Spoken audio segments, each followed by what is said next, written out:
जी अस्सलाम वालेकुम जी। सुबह सुबह का टाइम है, तकरीबन 8:30 का टाइम होया मॉर्निंग। कोरिया च बदल होया सामने, तुसी देख लो जनाब। आसमान के उत्ते तुहानू बदल नज़र आ रहे हैं। ठीक है, ठंडी ठंडी हवा चल रही है।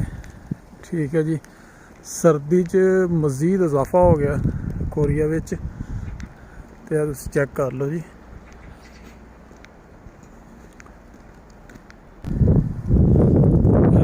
सुबह सुबह चेक करो, तुहानू हवा की आवाज़ भी आती होएगी। बाकी है दरख्तों के पत्ते जोड़े वो झड़ गए हैं। ठीक है जी, गिरद गिरद देख लो तुसी घर है। ठीक है जी, सन्नाटा पिया है इत्थे बस। चेक करो जी।